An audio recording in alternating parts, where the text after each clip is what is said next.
wasiirka wasaaradda dhalinyarada iyo ciyaaraha jamhuuriyadda federaalk Soomaaliya mudane Xamza Saciid Xamza la taliyaha dhinaca isboortiga madaxweynaha Soomaaliya Professor Maxamed Xuseen Hadi Haliye Muuse Cabdinaasir gudoomiyaha ururka walaalaha Ambalini Ibrahim Cali iyo qaar ka mid ah bahda ciyaaraha ayaa ka soo qayb galeen munaasabad qalab isboorti loogu wareejinayay ciyaarina kala duwan oo ku ciyaari jireen wadooyinka Muqdisho kuwaas oo aan hore u helin fursad ay ugu ciyaaraan garoon casri ah iyo libis ciyaareed ورين قدوميها أورك ولا لها أنفلين إبراهيم علي أيا كور بحس إن قاب إسحلقان أي أجر بيستاجين دليردان وقاركود هلس وجرتي إن ودوين كيكودلان جواردا إسلامر كان أوروميان رياضة أي كله المستقبل كا عيالك waxay aad niyad ugu hayaan inay helaan ciyaartoy qaran inay gaaraan markaas way ku fikiraan inay gaaraan ciyaartoy qaran marka anagana waxaan rajaynaynaa inaan helno wadadan ku gaarsiin lahayn ciyaartoy qaran oon u sii raadino haduu ilaahay idmo aan ka codsano dalkeeni iyo dadkeeni iyo wasiirkeeni qaranka Soomaaliya oo wasiir Xamza oo noo joogo wasaaradda isboortiga waxaan ka rajaynaynaa insha Allah inaan helno riyooyinka dhalinyarta ku riyoodaan riyoodii markastana waa isboorti qofka noo fadhiyo wasaaradda isboortiga waa riyada dhalinyarta waxaan ka codsanaynaa inaan gaarno isboorti meel sare ah ciyaalkana aan ka soo wadnay muddo aad u fog aan koobi karin rajaynayna inay noqdaan ayagana horumar isboorti ku taagan waxa caqabooyin waaweyn uga ah sidii garoomanka oo kale aan heli karin waxa jirto sidii maaliyadaha iyo dharka iyo kabaha iyo hadda dhalinyaro ahaan qurbo joogeen iyo walaalaha foundation oo dib mar dambe aan abuurnay walaalaha foundation inaan anaga u istaagno dhalinyartan inaan horumarino oo isku dardarnay qarash jeebkeena ah aan isku daynay inaan darees u helno iyo dhar iyo horumarintoodii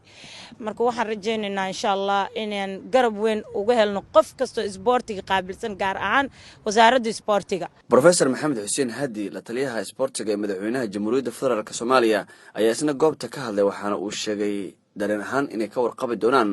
dhalinyarada noocan oo kale waxa ugu qiimo badan wax la badbaadiyo nafta ugu qiimo badan marka dhalinyaradaas oo mataqaana maanta maxay suuq laga soo wada ururiyay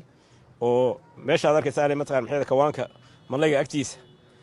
oo jiiro xun oo waliba aad khatar u aruntii baabuur xoog leh meesha ay ku soo maraan dadka laga soo ururiyay maanta halka la keenay waxay u baahan yihiin waxa weyn waa mas'uuliyad dhamaanteen in wada saaran inaynu maarta maxay u soo wada jeesano waa ubadkeennii weeyaan waa mustaqbalkeennii waa waxay u baahan yihiin runtii mataqaana maxay in waxa la wixii aanu awoodna heel iyo hooba inaanu la garab joogsano maantana waxa ilaahay mahadiya in wasiir Xamza Saciid Xamza oo aad garanaysaano mataqaana isaga laftiisu ciyaaryahan xaafadaha ka soo baxaya oo garanaya ciyaartooy maarta ciyaartu qiimaha ay leedahay maantana ilaahay soo gaarsiiyay inuu noqdo wasiirkii dhanaaye mataqaana maxay heer federaal maarta dhalinyarada iyo isboortiga in uu maanta mataqaana maxay isagoo qiimeynaya juhdiga ay maarta maxay isku xilqaameen walaaladeen oo ah inuu maarta maxay uu ilmaha maarta maxay lagu dhiiri galiyo anaguna waxaan maarta maxay ku hadlaya magaca mataqaana maxay la talinimada maarta madaxweynaha dhinaca dhalinyarada isboortiga iyo la taliyaha mataqaana maxay wasiirka dhalinyarada isboortiga iyo wasiirka waxbarashada labadaba inaan wax alla wixii mataqaana maxay juhdiga dhalinyaradaas aan maarta maxay aynu moralkooda iyo mataqaana niyadoodaba aan ku hagaajin karno inaan idin garab galaan balan idin kaga qaadayna ilaahay hortiisa waxa la wixii mataqaana dadana sameyn karnana insha Allah waanu sameeynaa ugu dambeyntii wasiirka wasaaradda dhalinyarada iyo ciyaaraha dawladda Soomaaliya mudane Xamza Saciid Xamza ayaa sheegay inuu ku faraxsan yahay inuu arko markii ugu horeysay gabar Soomaaliyeed oo si saxqaan ah ugu adeegaysa dhalinyarada jecel ciyaarta kubadda cagta ay ka wasaaradda ahaan waan garab taaganahay waan la shaqeyn doonaa insha Allah ta'ala أنا قد قلب سبورت أنا قد قرون ملا كل شيء كل واحد جوزه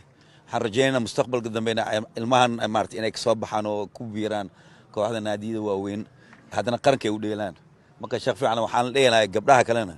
هالود يسوي محل إيفلين هو شايس شقير معها هذا أركيسان واحد قبتين رنت عن نفتي وحي يقول نقد مانت واحد سربرايز يقول نقد مانت أنا أركي قبر سوماليات